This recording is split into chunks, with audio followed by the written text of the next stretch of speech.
Glória a Deus, amém? Peço aos irmãos se colocarem em pé para nós lermos a palavra. 1 Coríntios, capítulo 6. Primeira carta de Paulo à igreja de Coríntios, dos Coríntios, né? Capítulo 6. E eu quero ler com os irmãos versículo 19. 1 Coríntios 6, 19.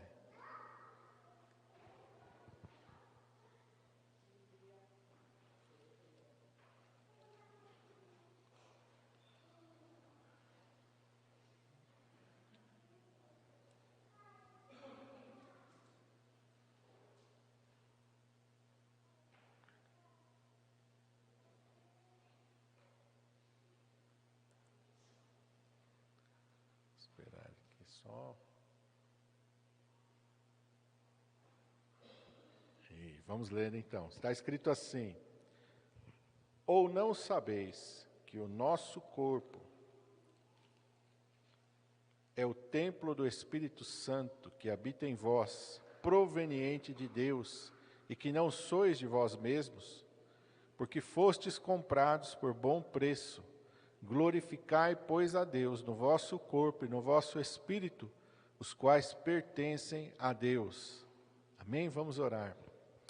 Pai, em nome de Jesus, nós estamos nesta manhã, Senhor, diante da Tua palavra, e nós te pedimos, fala conosco, Senhor, conforme a Tua vontade, conforme o Teu querer, conforme o Teu propósito que o Senhor tem para cada um de nós, ó Pai. Nós cremos, ó Senhor, que a Tua palavra é viva, é eficaz, é poderosa, para transformar, Senhor, a nossa mente, o nosso coração, para nos vivificar, Senhor, e para que sejamos, ó meu Deus, de acordo com a Tua vontade. É isso que nós te pedimos, ó Pai, que nós sejamos de acordo com a Tua vontade, e nós possamos viver da maneira que o Senhor quer que nós vivamos, ó Pai, e que sejamos transformados pela Tua palavra, Senhor, em nome de Jesus nós te pedimos. Amém. Amém? Os irmãos podem se assentar. Paulo está escrevendo aqui a igreja de Corinto, ele vai falar sobre várias coisas, mas aqui ele vai falar algo que é precioso para nós, que o nosso corpo é o templo do Espírito Santo que habita em vós, proveniente de Deus, e que não sois de vós mesmos. Ele está perguntando, né, se eles ainda não entendiam isso. E aí ele vai dizer, porque fostes comprados por bom preço, e o preço nós sabemos qual foi. A vida do Senhor Jesus, o seu sacrifício na cruz do Calvário, esse é o preço pago. E a palavra de Deus continua dizendo, glorificai, pois, a Deus no vosso corpo e no vosso espírito, os quais pertencem a Deus. Amém? O Espírito Santo de Deus habita em nós, faz morada dentro de nós. Isso é um privilégio, irmãos. Isso é uma honra para nós sermos a morada do Espírito Santo, sermos a habitação de Deus. Quando Jesus falou, eu vou enviar o Espírito Santo, e Ele vai estar convosco, Ele vai estar em vós, a gente ouve aquelas palavras e a gente vai olhando para aquilo que aconteceu e para o que sucedeu.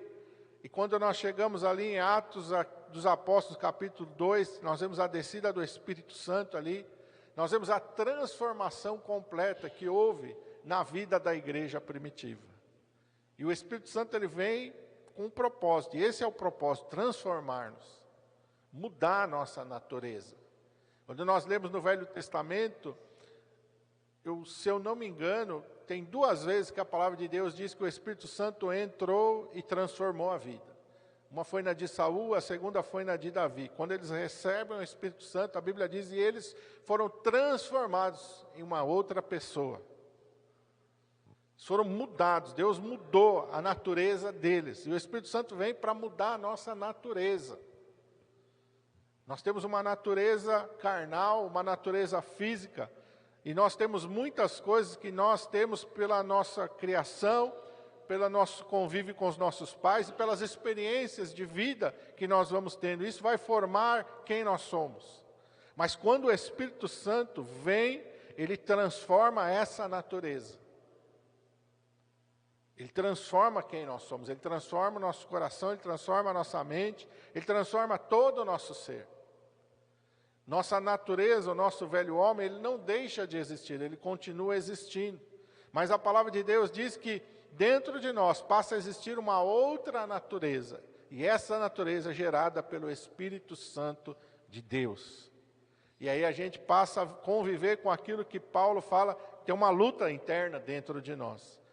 A carne e o Espírito, os dois vão lutar um contra o outro. Esse novo ser, essa nova natureza, transformada pelo Espírito Santo, gerada pelo Espírito Santo, ela vai buscar as coisas de Deus, mas a nossa natureza carnal vai continuar buscando as coisas da carne. E nós estamos ali no meio desse conflito. E aqui Paulo vai dar algumas coisas que nós precisamos entender para que a gente possa viver da maneira que agrada a Deus. E aqui ele vai falar sobre nós sermos comprados. O que significa ser comprado? O que significa pertencer a Deus? Você já parou para pensar isso? Quando você compra alguma coisa, o que significa? Compra um sapato, você compra uma roupa, você compra um bem, o que significa aquilo? Significa que aquele bem é seu, pertence a você. Aquele bem não é de mais ninguém, ele é seu.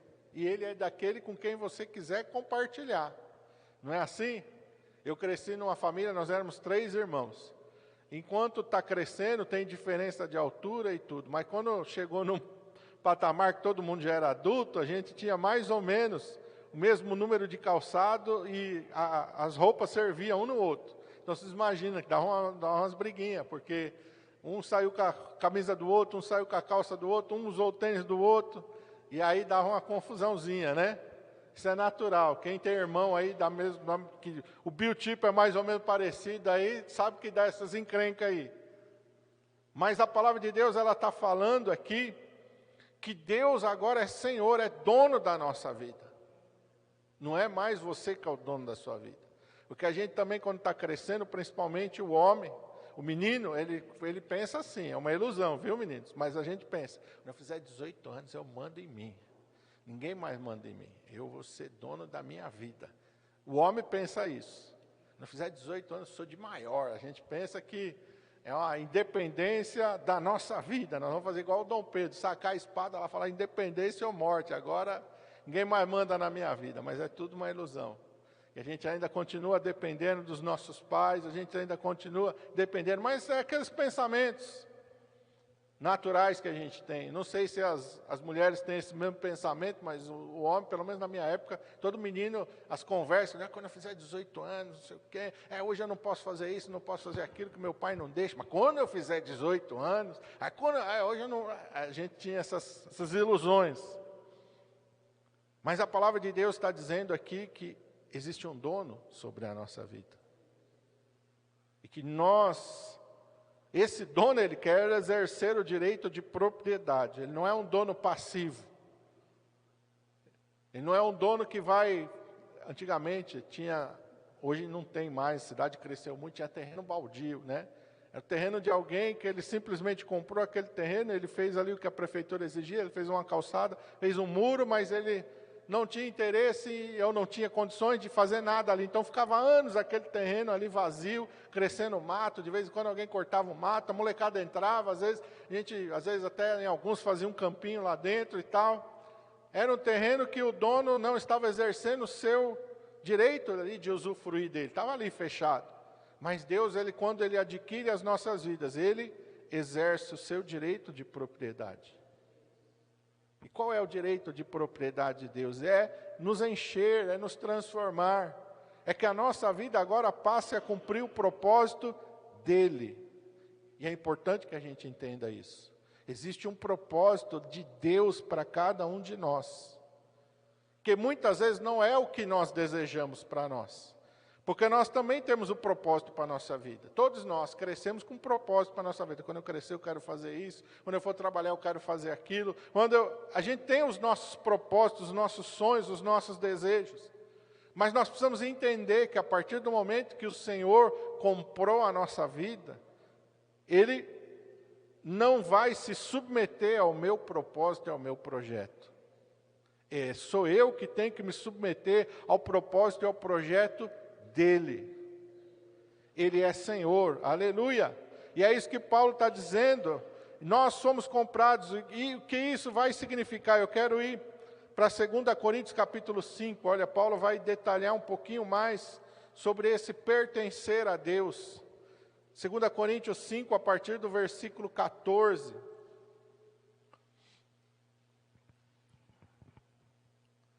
Ele vai dizer assim: porque o amor de Cristo nos constrange, julgando nós assim, que se um morreu por todos, logo todos morreram. Presta atenção, o que Paulo está dizendo? Que você morreu. Mas pastor, como isso? Ele não está falando a sua natureza que ele gerou de novo, ele está falando o seu velho homem. O seu velho homem tem que morrer. O seu velho homem tem que estar morto, aleluia. Assim como Cristo morreu, a sua velha natureza também tem que morrer. Por isso, quando Jesus, aí você começa a entender, quando Jesus diz: quem quiser vir após mim, negue-se cada dia a si mesmo, tome sobre si a sua cruz e siga-me. O seu velho homem tem que estar crucificado, pregado na cruz e morto, para que então essa nova natureza que o Espírito Santo gerou dentro de você possa se manifestar. Amém? E ele continua dizendo aqui no versículo 15: ele morreu por todos, para que os que vivem não vivam mais para si, mas para aquele que por eles morreu e ressuscitou. Entendeu? Qual foi o propósito de Cristo quando morreu na cruz? Não é para que eu viva fazendo o que eu quero, não é para que eu viva fazendo aquilo que eu desejo, mas é para que eu viva para Ele. Não posso mais viver para mim. Quantas pessoas ainda estão no senhorio da sua vida? Só faz o que quer, só faz o que gosta, só busca os seus próprios interesses. E eu não estou nem falando do mundo, porque no mundo está assim mesmo, eles não conhecem nada e eles estão no controle da vida deles. Mas dentro da igreja, a partir do momento que eu entreguei minha vida para Cristo, aleluia, eu tenho que morrer para mim mesmo e eu tenho que viver para Cristo, para cumprir o propósito de Deus na minha vida. Eu tenho que buscar não a minha vontade, mas a vontade dEle, aleluia. Aqueles que vivem, não vivam mais para si, mas para aquele que por eles morreu e ressuscitou. Esse é o propósito de Cristo, para cada um de nós. Não é só para aqueles que têm um ministério que a gente imagina, né? O pastor, o diácono, o presbítero, a quem tem um cargo na igreja, é esse aí tem que viver para Deus. Mas eu, cristão comum, eu não tenho que viver para Deus, eu tenho que viver para mim. Isso é um engano que muitas vezes a gente tem. Por isso, quando eu fui chamado para o ministério, eu pensei: não vou para o ministério não, porque se eu for para o ministério, aí eu já sei, eu conheço a vida do meu pai, eu vou ter que viver em função do reino de Deus, eu quero viver para mim. Foi uma das coisas que eu pensei, eu falei: nossa, se eu for ser pastor, eu não posso mais viver para mim, eu não posso mais fazer o que eu quero, eu tenho que viver em função do meu chamado e do ministério. Eu não quero não. Eu pensei: eu não quero não, lá dentro do meu interior, não, eu quero viver para mim, eu quero conquistar as coisas que eu quero para mim. E muitas vezes tem pessoas que não vão para o ministério por causa disso. Não, eu vou viver para mim, eu não quero viver para a igreja, eu não quero viver para Deus, não, eu quero viver para mim. Mas esse viver para Deus não é só para quem tem um ministério na sua vida, é para todo cristão. Ele está falando aqui, ele morreu por todos, para que os que vivem, todos aqueles que vivem, todos aqueles que foram vivificados, não vivam mais para si, mas para aquele que por eles morreu e ressuscitou. Assim que daqui por diante, ninguém conhecemos segundo a carne, ainda que também tenhamos conhecido Cristo segundo a carne. Contudo agora, já não conhecemos deste modo. Por que Paulo está falando nisso? Porque tem pessoa que é influenciada pelos outros. Porque tem pessoa que ela é governada pela vida de outras pessoas.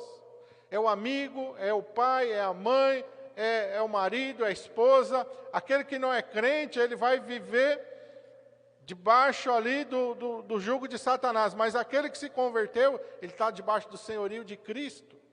Mas tem pessoa que ainda continua se submetendo a outras pessoas e deixando as coisas de Deus de lado. Por quê? Porque ela está se submetendo a outra pessoa. E Paulo está dizendo, olha, daqui em diante, não conhecemos mais ninguém segundo a carne. Quer dizer, eu não vou me submeter mais a ninguém que vai me atrapalhar de servir a Deus. O meu compromisso principal é com Deus. Ninguém que queira me tirar do propósito, do chamado, daquilo que Deus tem na minha vida, vai conseguir me influenciar mais. Agora eu estou debaixo do senhorio de Cristo. Eu conhecia Cristo segundo a carne, mas agora eu conheço Ele como Senhor, como dono da minha vida. Porque às vezes a gente fala, não, o Senhor Jesus é Senhor da minha vida. Mas eu não busco a vontade dEle em nada. Como que Ele é Senhor da minha vida? Eu não busco direção dEle para nada na minha vida.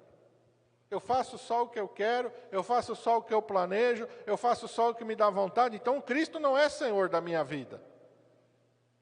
E ele fala no versículo 17, é assim que, se alguém está em Cristo, nova criatura é.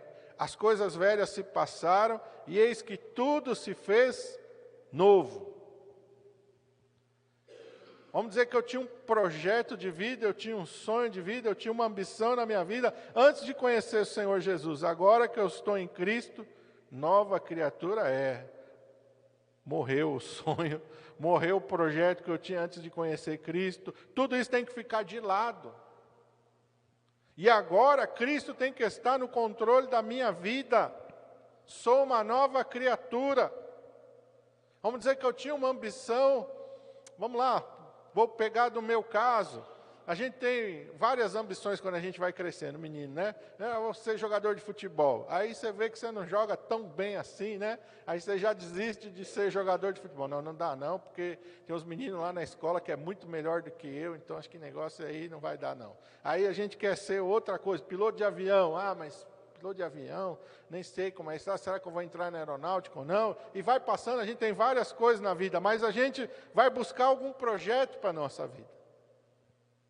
Vou buscar alguma coisa, mas a partir do momento que eu entreguei minha vida para Cristo, tudo isso, irmão, tem que ser colocado nas mãos de Deus. E a gente vê vários exemplos desses na Bíblia. Vamos lá, onde é que Elias encontrou Eliseu? Eliseu estava fazendo o quê? Trabalhando na terra, que provavelmente era da sua família. Estava arando o campo lá com 12 juntas de bois, ele estava na 12ª, então era uma família, tinha dinheiro. 12 juntas de bois, então era uma terra grande, uma propriedade grande, não era uma propriedade pequena, ele estava lá. Elias passou e chamou ele para o ministério. O que ele fez? Ah, mas meu sonho é ser o maior produtor rural de Israel. Ah, mas o projeto da minha vida é expandir aquilo que é dos meus pais hoje. Tudo isso ficou de lado.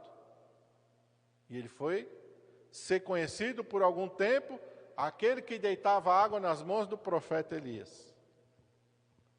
Depois Elias é levado ao céu, ele assume o ministério. E ele está ali no ministério. E o ministério não é coisa fácil. Vocês lembram que ele está lá com um rancho de profetas, e os profetas lá estão com fome, não tem nada, vão no campo pegar umas ervas. Então você está vendo que ele está passando por coisas que se ele estivesse na casa do pai dele, ele não iria passar. Mas ele se submeteu ao ministério. Não quer dizer que Deus vai pegar você e afundar você. Existem coisas na nossa vida, existem processos na nossa vida. Mas a gente tem que estar disposto a passar por todos os processos, para que a gente possa agradar a Deus.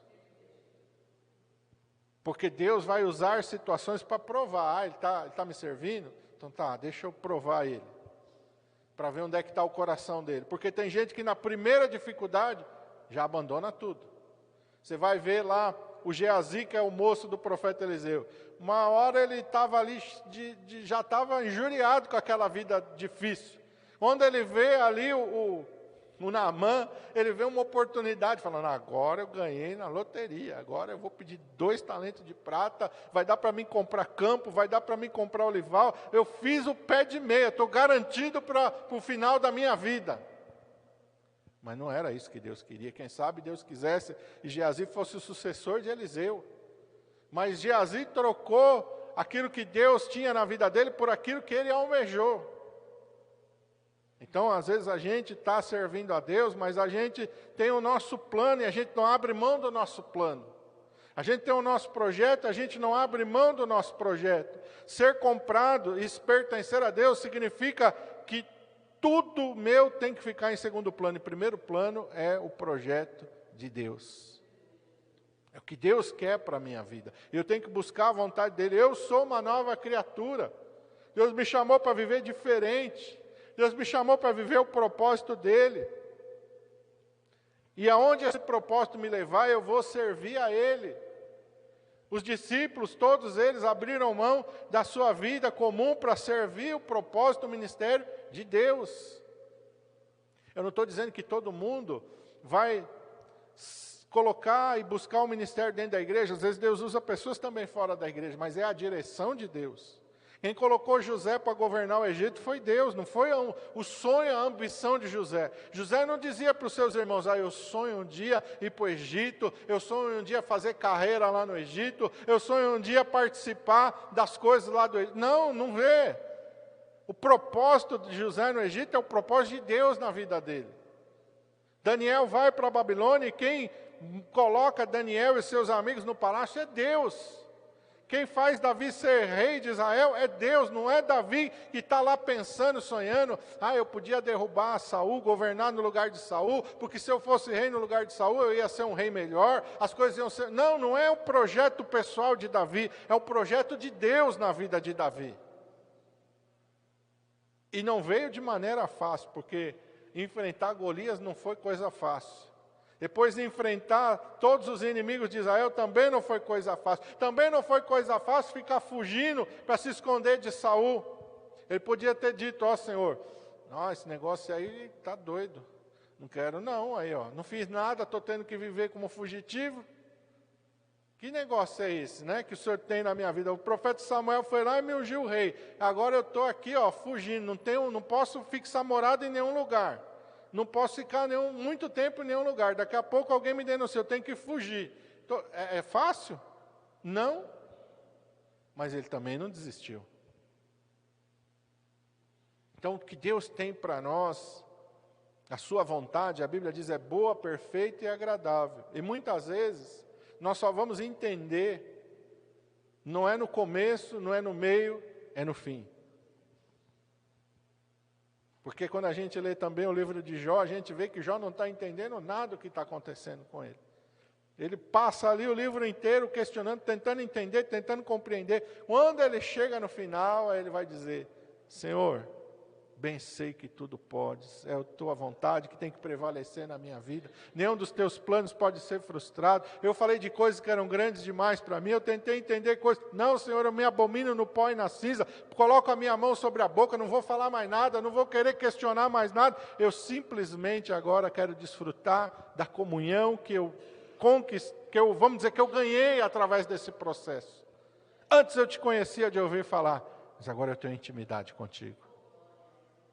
Agora eu te conheço na intimidade, os meus olhos agora te veem.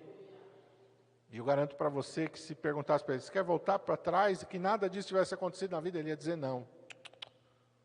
Foi difícil, foi doloroso, foi terrível, mas eu entendi o processo. Então Deus vai trabalhar na nossa vida e esse senhorio vem para nós como um desafio para cada um de nós. O desafio da vida cristã é eu viver para Cristo. O desafio da vida cristã é eu não viver para mim mesmo. O desafio da vida cristã é eu não buscar os meus próprios interesses. O desafio da vida cristã é eu mortificar todo dia a minha carne, a minha vontade, as minhas paixões, os meus desejos, para mim satisfazer a vontade de Deus. Esse é o desafio. Porque muitas vezes nós estamos enfrentando lutas e tribulações desnecessárias na nossa vida. E quais são as lutas e as tribulações desnecessárias na nossa vida? Aquilo que eu estou buscando para mim, que não é a vontade de Deus.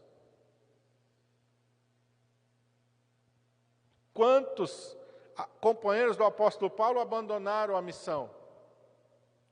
saíram no meio da sua jornada.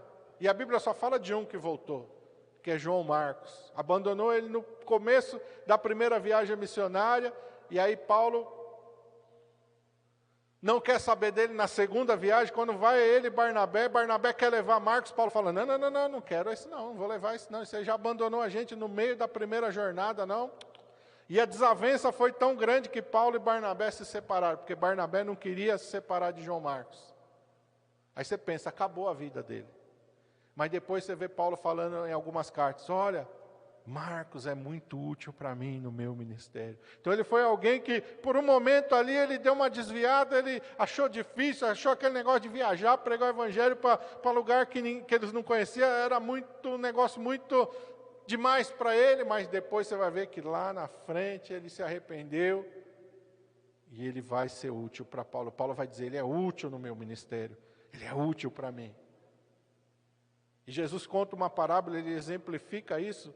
Um pai tinha 2 filhos, ele disse para o primeiro, vai trabalhar na minha vinha, ele disse, não vou não. Mas depois ele se arrependeu e foi.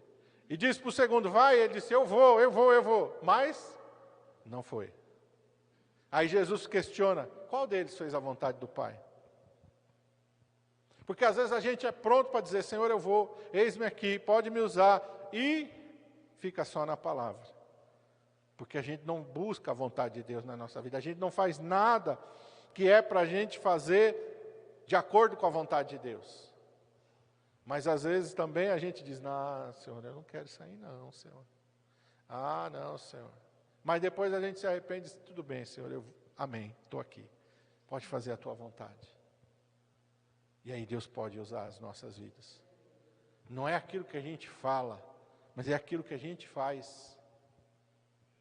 Deus um dia vai pedir conta da nossa vida, o que nós fizemos, não é o que nós falamos somente. Nós vamos dar conta de toda a palavra que sai da nossa boca, a Bíblia diz isso. Mas nós vamos dar conta também daquilo que nós fizemos ou não fizemos. Nós vamos dar conta disso e Tiago vai falar isso. Eu quero ir com vocês para a carta de Tiago, capítulo 4. Tiago 4.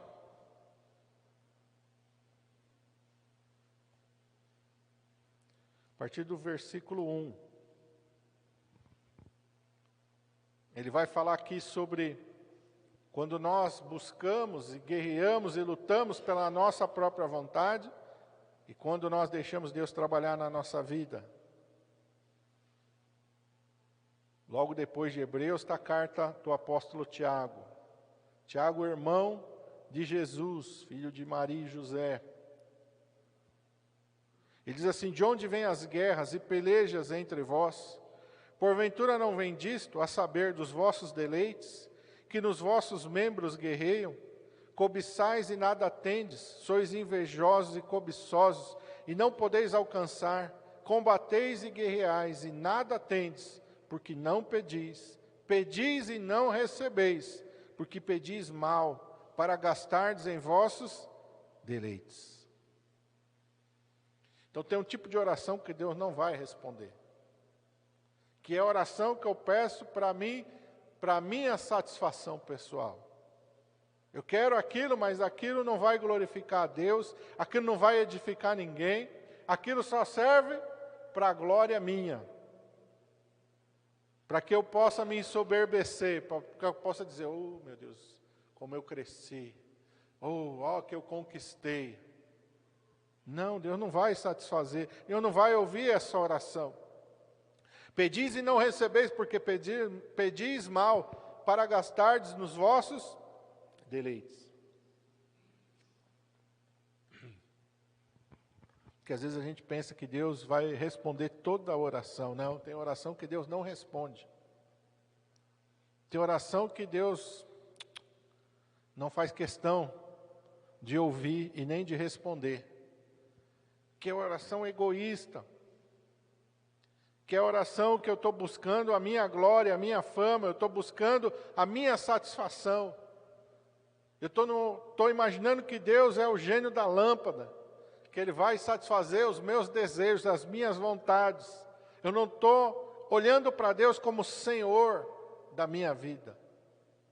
Você quer saber o segredo de Davi? Porque você vai ver Davi lutando, lutando, lutando e vencendo. Parece que Davi nunca vai ser derrotado. E realmente por nenhum exército ele foi derrotado. Porque Davi sempre buscava, primeiro, a direção de Deus, a vontade de Deus. Ele quer ter as suas orações sempre respondidas. Se quer sempre entrar numa batalha e vencer, tenha certeza de estar no centro da vontade de Deus. Pode ser difícil, o processo que o Jó passou foi difícil, mas ele venceu. Daniel passou pela cova dos leões, mas venceu. Sadraque, Mesaque e Abednego passaram pela fornalha de fogo ardente, mas venceram. Porque eles não estavam buscando satisfazer a vontade. Estavam buscando satisfazer a vontade de Deus, não a deles. Então, às vezes, a gente como cristão, a gente não quer passar pela fornalha, a gente não quer passar pela cova de leões, mas às vezes é necessário que a gente passe, para que o nome de Deus seja glorificado. Porque muitas vezes Deus não vai te livrar da fornalha, mas é dentro da fornalha, porque o quarto homem estava lá esperando eles. Deus não vai te livrar da cova de leões, mas Ele vai mandar o anjo fechar a boca do leão e dizer para o leão, ó, hoje é jejum. Hoje tem aí um Daniel, mas esse Daniel é meu. Jejum, leão. Amanhã eu mando provisão para vocês. Hoje não, hoje Daniel vai estar aí.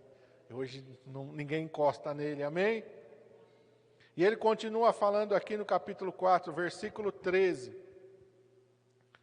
E diz assim, ei agora vós que dizeis, hoje ou amanhã, iremos a tal cidade, e lá passaremos um ano, e contrataremos e ganharemos.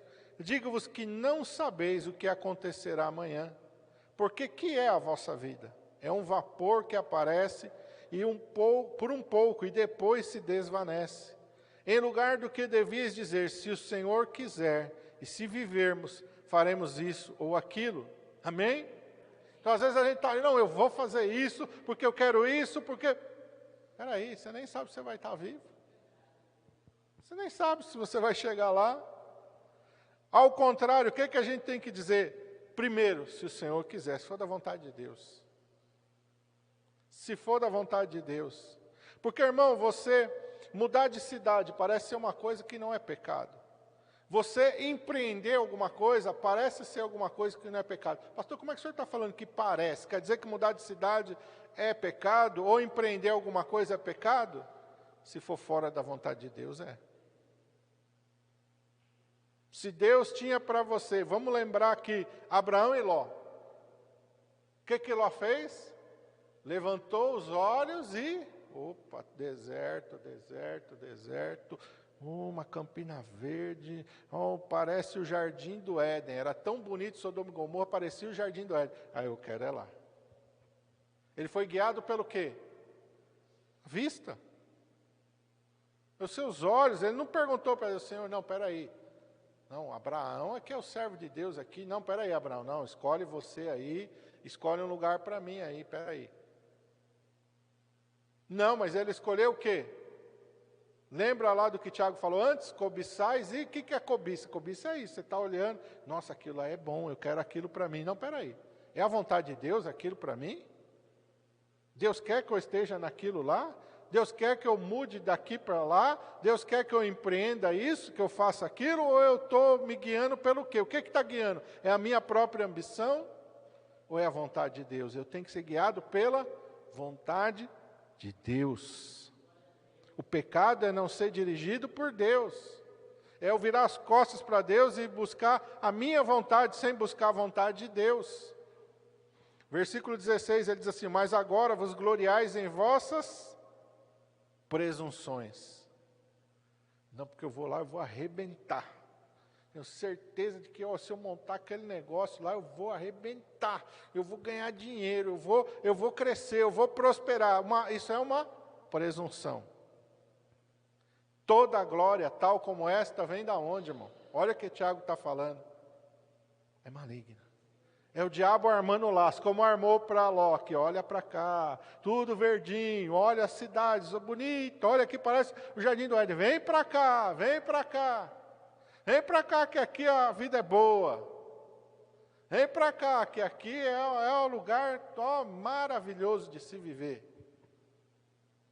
Se a gente deixar ser guiado e dirigido por isso, nós vamos cair na armadilha do diabo. E ele diz no versículo 17, aquele, pois, que sabe fazer o bem e não faz, comete pecado. A omissão é pecado. A omissão é pecado. Eu sei que Deus quer alguma coisa para a minha vida, mas eu estou fugindo daquilo que Deus quer para a minha vida. Eu estou pecando. Não vou me envolver com isso não, porque, não, eu não quero isso para mim, é muito pesado, vai exigir muito de mim, não quero abrir mão da minha vida não. Não. Pecado. Sabe quando eu caí em mim? Quando o pastor Luiz me chamou e perguntou para mim assim, você já leu Atos capítulo 9? Falei, já. O que Jesus falou para Paulo, dura coisa para ti é recalcitrar contra os aguilhões. Aí eu pensei que essa palavra não era para mim não. Isso era só para Paulo. Ele falou, todo aquele que foge do propósito de Deus, vai passar a vida recalcitrando contra os aguilhões. Aí, como diz os antigos, caiu a ficha. Falei, meu Deus do céu. É melhor fazer a vontade de Deus, né? É melhor fazer a vontade de Deus. Porque Jesus fala uma coisa, que adianta o homem ganhar o mundo inteiro, se perder a sua alma. O rico vivia, diz a palavra de Deus, todos os dias, esplendidamente. Sabe aqui não ter limite para nada? Tudo que o dinheiro pode dar, ele tinha. Mas quando ele morreu, a palavra de Deus diz que ele foi levado ao inferno. É isso que Jesus está dizendo.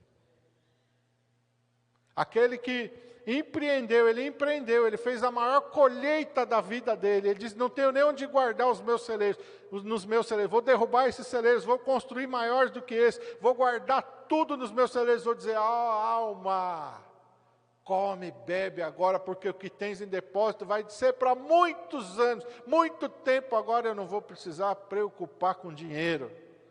E Deus disse, louco, eu vou pedir a tua alma essa noite. E se a gente viver só para nós, irmãos, se a gente não viver para Deus, qual será o destino da nossa alma? Qual será o destino da nossa alma? Então a gente tem que entender o que o Senhor está falando. Fomos comprados, não pertencemos mais a nós. Voltando lá para o que Paulo falou, aleluia. Nós não pertencemos mais a nós mesmos. A nossa vida não pertence mais a nós. Pertence a Deus. E nós temos que buscar o quê? Jesus lhe disse isso. Em primeiro lugar, o reino de Deus e a sua justiça. Em primeiro lugar, a vontade de Deus. Em primeiro lugar, eu vou fazer qualquer coisa na minha vida, eu quero mudar de casa, Senhor, está na frente, Senhor, será que é para me mudar ou é para mim ficar aqui? Será que eu vou para outro bairro ou fico aqui? Será que eu vou mudar de emprego? Tudo tem que colocar Deus em primeiro lugar. Tudo Deus tem que estar no controle. Nós não podemos mais ser Senhor sobre as nossas vidas, porque senão nós vamos estar ocupando o lugar de Cristo. Deus não divide a sua glória com ninguém. Deus não vai dividir o trono da sua vida com você.